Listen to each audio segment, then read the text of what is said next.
Lord, we thank you that you have sent your Son, Jesus, and he means so much to us. We thank you for the great love and the compassion and the care that he has for every single person. And I pray, Lord, that we would be able to feel your love upon us and in us and through us as we follow you. So, Lord, this morning we ask that you would lay bare our hearts, that you would touch us and speak to us in exactly the way that we need, that we might see you exactly as you are. And we pray this all in Jesus' name. Amen. Well, what we've talked about so far in Psalm 23, Psalm 23 has such a rich and beautiful beginning. We said at the very beginning, David's words, that the Lord is my shepherd. And if you think about it, who better to shepherd me than the one who created both the heavens and the earth? Next was the line David wrote that I shall not be in want. In the biggest imaginable picture, God cares for us in the littlest imaginable ways. He makes me lie down in green pastures. His care for us is so real. It is so significant that I can relax and I can trust in this shepherd who is good. And last week we heard that he leads me beside still water. That if my life, or as my life, thirsts for fulfillment, it can only find fulfillment in the source of pure water, which is God himself. So the question remains, so what's my problem? If the Lord is my shepherd, if I shall not have any real want, if he makes me lie down in green pastures and he leads me beside still waters, why is it that I can be downcast? How is it that I can feel depressed or distraught? Where does this come from? And the answer is, I don't really know. But I know that it happens to me, that I have times when my soul just feels cold and dreary. It's like it turns from snow to drizzle on my soul somehow. How does that happen? I don't know, but it does happen. And it happens to you as well. And it happens to David. It happened to David who wrote this psalm. If we look into David's life, we see that he had times, stretches of time in his life where he was filled with despair, where he longed for fulfillment. He had times when he was tempted in the greatest imaginable ways and he gave in. He had times when he stumbled and he fell. He wrote, as Aaron said, the next line in this psalm is, he restores my soul. So David's soul would not need restoring if it wasn't in the dirt sometimes. He restores my soul. David wrote in Psalm 42, and it must have been a point in his life where he just kind of broke, and he cried out to God. And he cried out, why are you downcast, O my soul?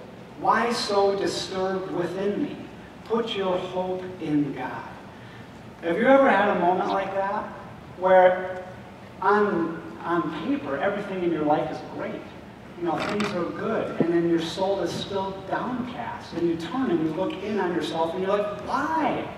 Why are you downcast, O my soul? Why are you so disturbed within me? Put your hope in God. So David had times in his life when this was very real for him. And he uses the word downcast very intentionally. So let's just meander back into David's childhood for a moment. When David was a little boy, he spent long stretches of time as a shepherd. So he was out away from all people with his sheep out in the wilderness for sometimes weeks, potentially even months on end. So David was a shepherd boy, and so he deeply and intimately knew the ways of sheep. And so he intentionally uses the word downcast, which we'll get to in a minute. You'll remember that we're basing this whole Psalm 23 sermon series on a book written by Philip Keller, who was a man who spent a good chunk of his younger life as a shepherd in Africa. And he writes this: "There is an exact parallel to this in caring for sheep. Only those intimately acquainted with sheep and their habits understand the significance of a cast sheep or a cast down sheep." So he goes on to describe that a cast down sheep is an old shepherd's term for a sheep that has rolled over onto its back and can't get back to its feet again. So no matter what it does, it cannot get to its feet by itself. And Keller describes that this is a particularly dangerous situation for a sheep to be in. He says when you find a sheep that is cast, that is downcast, he said your heart breaks. It's a very pathetic sight as the sheep is absolutely filled with fear and kicking and struggling and absolutely unable to regain its feet by itself. And he says this is particularly dangerous because in that position, on its back, he says the gases in the sheep's rumen begin to build up and expand. And those expanded gases begin to cut off blood flow. And it begins with cutting off blood flow to the extremities. So its only real ability to get back on its feet is by thrashing its legs and getting rolled back over. And those are the first things to go numb. And he says that if it's a hot and sunny day, that a sheep can die in a matter of hours by being cast on its back. And he said the other super dangerous part of this is that the shepherd is not the only one who is out looking for cast sheep, right? Remember a long time ago we said that when a hyena is hungry, it's not going to go into that tightly packed herd of 99 sheep unless it wants a ton of little hoof-sized indentations in itself. It lingers around the edges and it looks for the wandering sheep, and it especially rejoices when it finds a cast sheep. So to be a cast sheep is a very dangerous thing, and this is why there is need for a diligent shepherd. So Keller, kind of connecting with the experiences that David had as a shepherd, talks about this ever-present anxiety that is on the shoulders of the shepherd. He said it's hard to put on paper, but there's this persistent anxiety in being a shepherd and keeping count of all the sheep, and then having to continually go after and save and restore cast sheep. He said that there's just this perpetual anxiety on your shoulders. He said he would wake up every morning, and the first thing that he would do is he would step outside, and his eye would scan the horizon for buzzards. Because he's like, when his eye would catch buzzards in their long, slow spirals, he's like, my heart would fill with fear, and I would immediately go out to the herd, and I would count the flock, and I would count my sheep. And if there was one missing, I would immediately go after it, hoping to save it and to restore it. And he's like, you can't schedule for these things. He's like, when my eye catches the buzzards and I count the sheep and there's one missing, I am instantly going after it. Whatever my schedule was for the day is gone. These 99 sheep that are hanging out here, they're safe. I am going out after the one. So he's like, when I see buzzards, my heart breaks. So I want to relate that to us for a minute. For any person that has the eye of a shepherd, right, there are always buzzards on the horizon. For those of you who have the eye of a shepherd, there are always cast sheep. When you wake up in the morning and you scan the horizon, there are always buzzards circling, right? Whether it's little kids in our classrooms who don't have hope, who don't have food, whether it's people that we know that are caught in the wrong lifestyle, and we know that if they continue down this path, we know what happens to cast sheep. So for those with the eyes of a shepherd, there are always buzzards circling. Jesus, in Luke chapter 15, and he tells of a shepherd, and I bet you've heard of this one before. He talks about a shepherd who has 100 sheep, and in going out to the pasture to count them, he counts only 99 of them. And so he knows instantly that there is one who is missing. And Jesus tells about this shepherd and his deep, deep compassion for his sheep, and his search for the lost one, and the longing that is on his heart to find it. And then he tells of the delight in finding and restoring this lost sheep. Keller says that when I was in these same shoes, I remember going after a cast sheep, and when I would see it off in the distance, he said my heart would fill with this odd concoction of joy and fear. Fear that I just may be too late, but joy that I have found it. And he said I would take off in a run until I got there. And then if the sheep was still alive, which most of the time it was, he's like, I would gently and tenderly roll it onto its side, and this would begin to relieve the gases. He said I would talk very kindly and very tenderly, because my soft words would calm a fearful heart. He said I would take the time to massage the circulation back into the limbs of this sheep. And when I knew that it was ready, I would straddle it and get it back to its feet and hold it. And as it began to take steps and it would stumble, he's like, I would be there and I would catch it and I would bring it back up. And I would take all the time that is necessary to restore this lost sheep and get it back to the herd. When Jesus tells this story, he uses such beautiful language. He's like, when this shepherd, who is Jesus, finds that there is a sheep missing, he instantly goes after it. He doesn't hesitate. He knows the 99 are fine, and he takes off after the one. And then Jesus says he searches until he finds it. He searches until he finds it. And then he says when the shepherd finds the sheep and restores it, and they get back to the herd, he said the shepherd calls all of his friends, and he tells them, you've got to rejoice with me, because this sheep that was lost is now restored.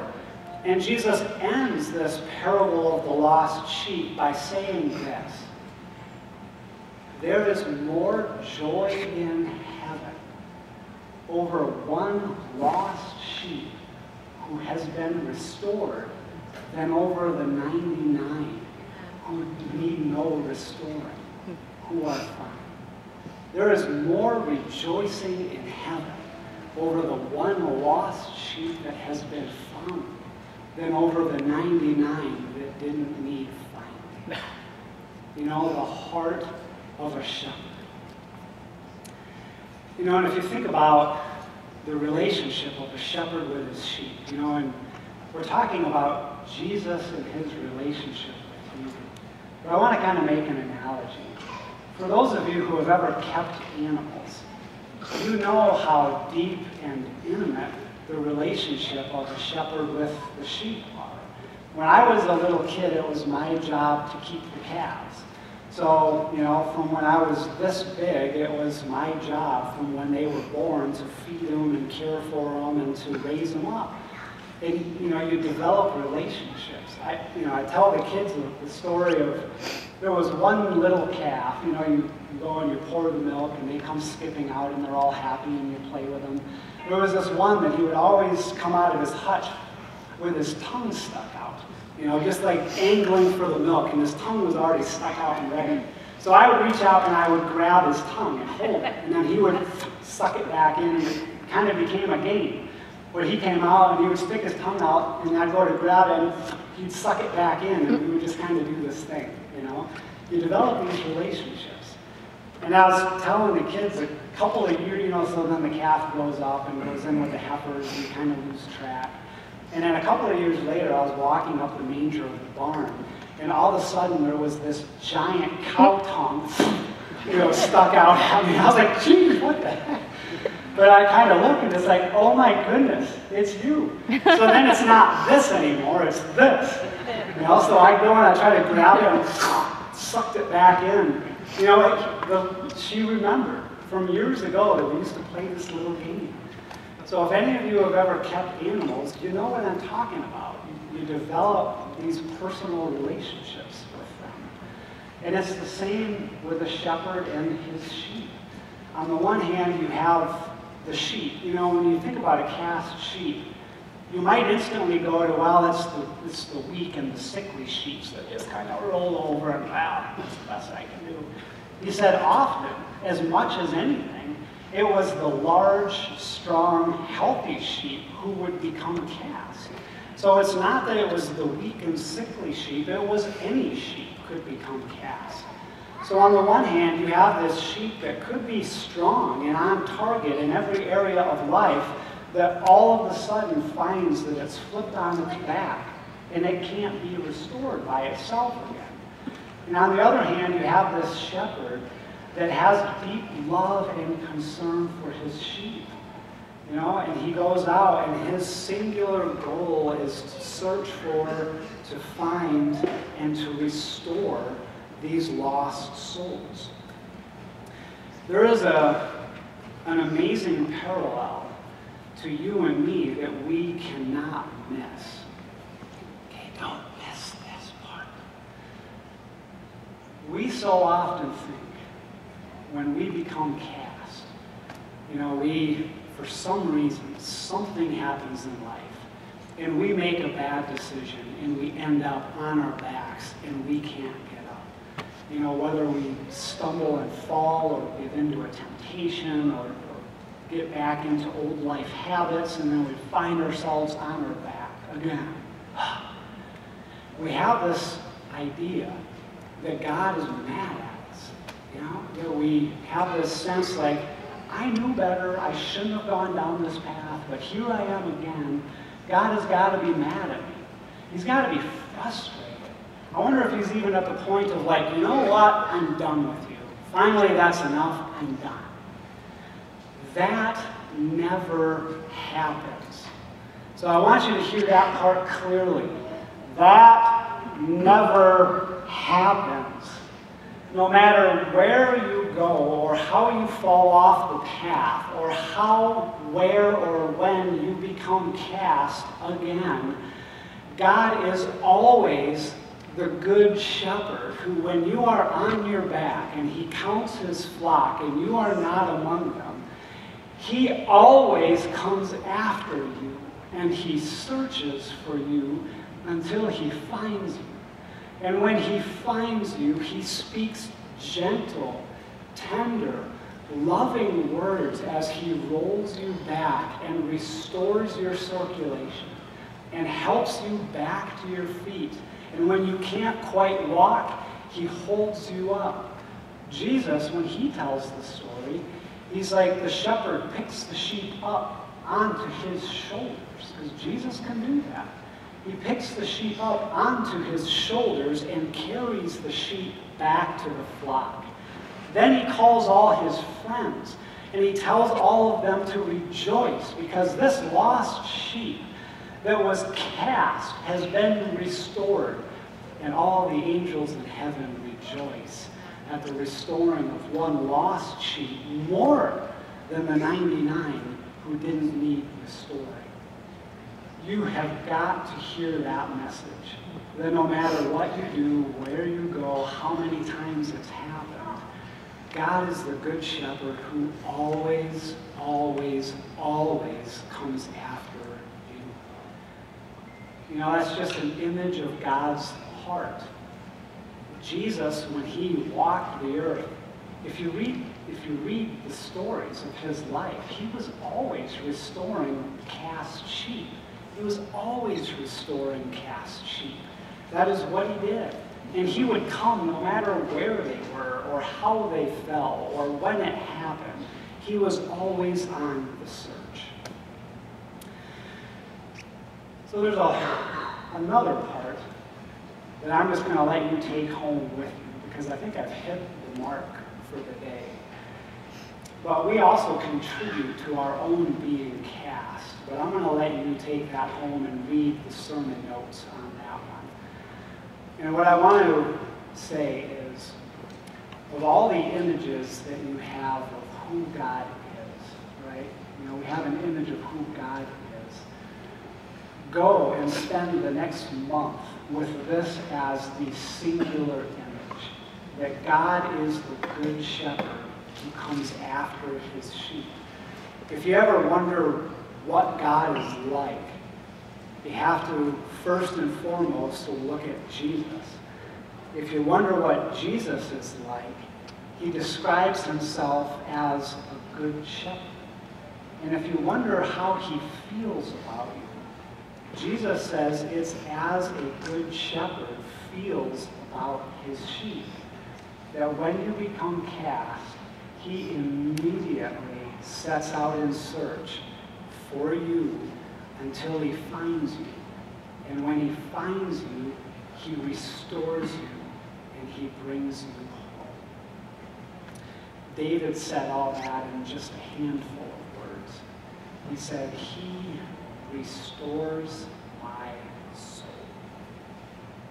Let's pray. Lord, we thank you that we can't get away from you even if we try. That no matter how we fall, no matter where we wander, you love us and you come after us and you search for us. And when you find us, you have gentle and tender words as you restore our souls. God, we pray that you would paint this image on our mind and our hearts in a way that we will never forget. That you are the good shepherd and we are your sheep. We thank you. And we pray this in Jesus' name. Amen.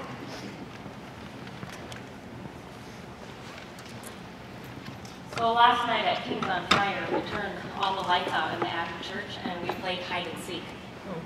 You'd be surprised how a bunch of high school and junior high kids thought that was pretty cool to play hide and seek in the church.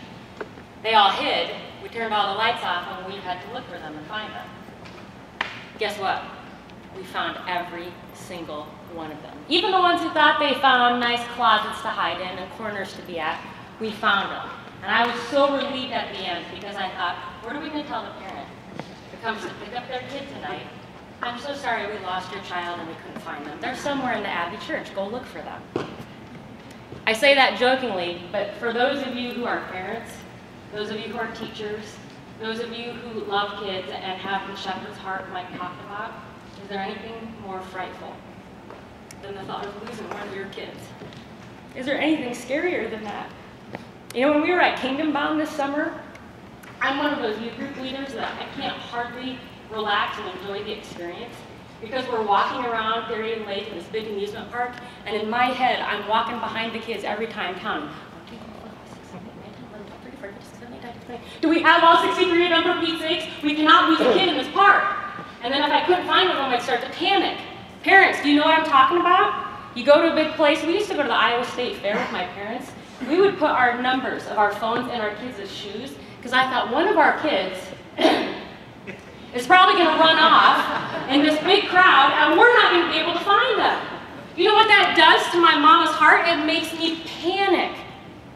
And I would leave everything to find a lost sheep. Would you not? As a pastor in this community, I almost can't listen to that sermon without weeping. Because I walk the halls of this school and I see kids at Panama and in Sherman, and I know kids, I know adults, I know people who aren't on the path God has called them to be on. They're lost. Go into Mike's sermon. He got done early, so if you thought you were getting out early, get comfortable. I love you. You must have sit back down. No, just stand there. It's good for you. I love you. Mike's like, I'm never getting done early again. There are 2 bullet points he didn't cover. Number 1 says looking for a soft spot, and number 2 says having too much wool. Church, I say this really lovingly, we get too comfortable. And we let our big comfy coats make us comfortable. And we forget that there are sheep out there that are lost and hurting and they need us. Because we sit here and we think, well gosh, Pastor didn't get out on time. Pastor didn't say what I wanted to hear this morning. We didn't sing the song I wanted to sing today. You know what I say to that? I love you, but there's more rejoicing in heaven for what? The 99 that are comfortable in their pews? Or the one lost sheep that we go out and found? I heard the amens over here on that. You guys, we gotta have shepherd's hearts. So this is my prayer for you, and this is where I want to challenge you this week. As you read Psalm 23, ask God, give me a shepherd's heart. And when he does, brace yourself, because it is not easy to have a shepherd's heart. I have a lot of nights I wake up in the middle of the night, and I can't sleep because I'm worried about the lost sheep. And I feel that pain. And I want you to feel it too. I don't want to have it by myself anymore. I want you to remember last week when Mike said he leads us beside still waters. The problem is most of us drink the dirty, crappy, junky water and it makes us sick.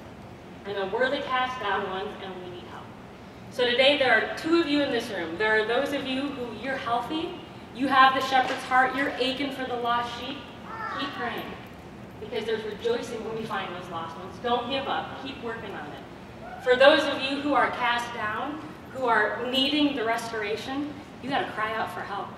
That's what the body is for. We need to help each other when we're cast down, pick each other up. It's so, so, so important. You're going to hear more in the weeks ahead about a new ministry we're starting called 5 and 2. It's a backpack ministry based off the 5 loaves and the 2 fish. There are kids in our county that go home hungry on Friday night, and they don't eat very much until they come back to school on Monday. Those sheep are lost, and we got to help them, you guys. So be praying about that. You're going to hear more about that. We have Kids Hope mentors that meet with kids during the week and pour into them.